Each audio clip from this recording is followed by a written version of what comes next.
el capital privado ha enfrentado desafíos debido a la escalada inflacionaria y las altas tasas de interés, y por eso se requieren nuevas estrategias para mantener su rentabilidad. ¿Cómo afecta esto al mercado empresarial?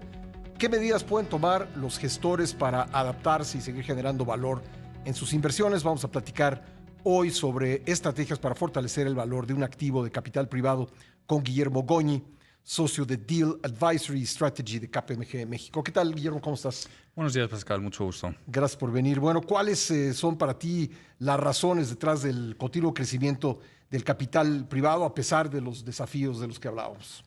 Pues las razones, Pascal, si nos remontamos a los años 2000, donde más o menos el capital privado, las cifras suponían unos 300.000 a 500.000 millones de dólares. Lo que hemos visto en el año actual es que estamos hablando a nivel global de una acumulación en estos activos que supera los 5.000 billones de dólares. Es decir, Son 5.000 millones de billones. Sí, millones de millones. Billones de dólares, Sí. serían trillions En en inglés, sí. para un poco contextualizar las cifras. Y esto supone que ha habido un crecimiento anual compuesto en estos años superior al 15%, ¿no? Sí. ¿Por qué ha crecido tanto? Pues indudablemente porque los inversores han confiado en este producto. La rentabilidad promedio ha sido superior, por ejemplo, a mercados públicos, a índices bursátiles como el Standard & Poor's 500, el MSCI, y esa ha sido la razón fundamental del crecimiento. Bueno, ¿y en qué invierten los gestores de capital privado? ¿Dónde concentran sus inversiones actualmente? En realidad, Pascal invierte prácticamente en todos los sectores económicos. O sea, si nos vamos a México, principalmente en el sector energía, infraestructuras, en real estate, pero también hemos visto cómo las inversiones han llegado en sectores financieros, fintechs, tecnología, etcétera.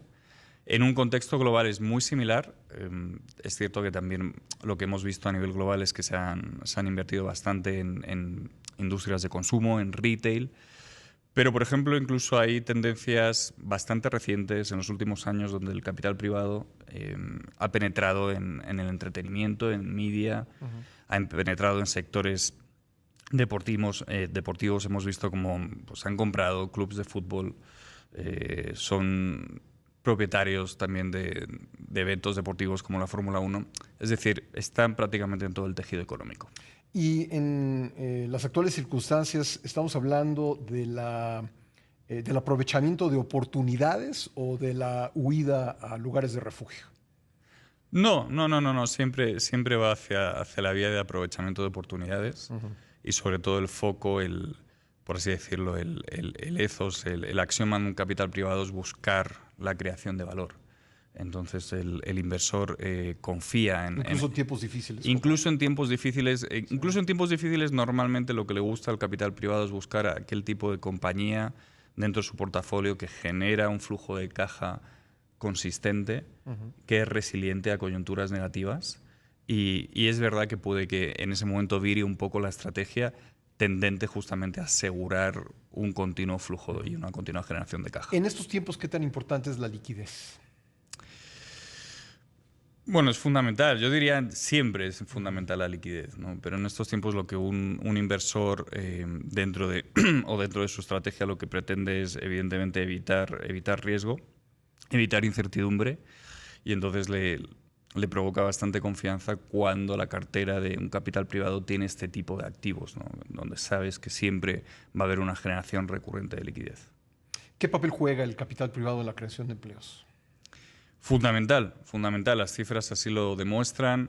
Si nos vamos, por ejemplo, a nivel global, el Foro Económico Mundial o la Asociación de Inversión Europea, lo que dicen es que actualmente hay entre 12 y 10 millones de empleados en Estados Unidos y en Europa, trabajando directa e indirectamente para compañías de los portafolios del capital privado.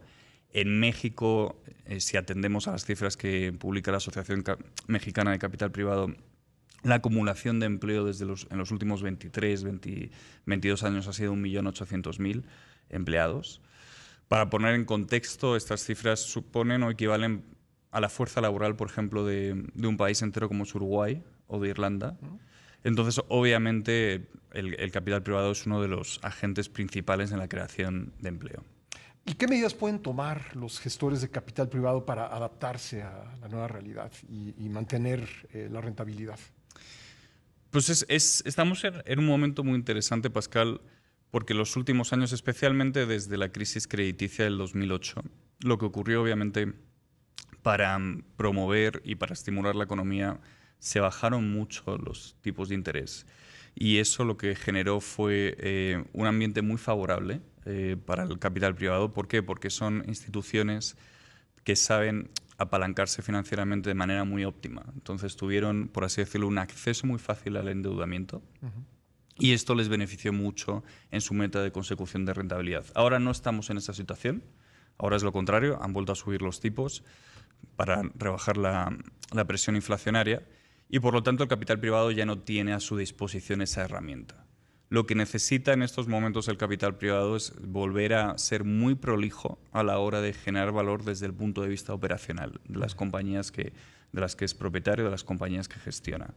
Es decir, necesita cuidar muy bien, por ejemplo, la cadena de suministro, toda la línea de abastecimiento, necesita entender cómo optimizar las fuerzas laborales y, por supuesto, necesita buscar las mejores plataformas tecnológicas para sus compañías.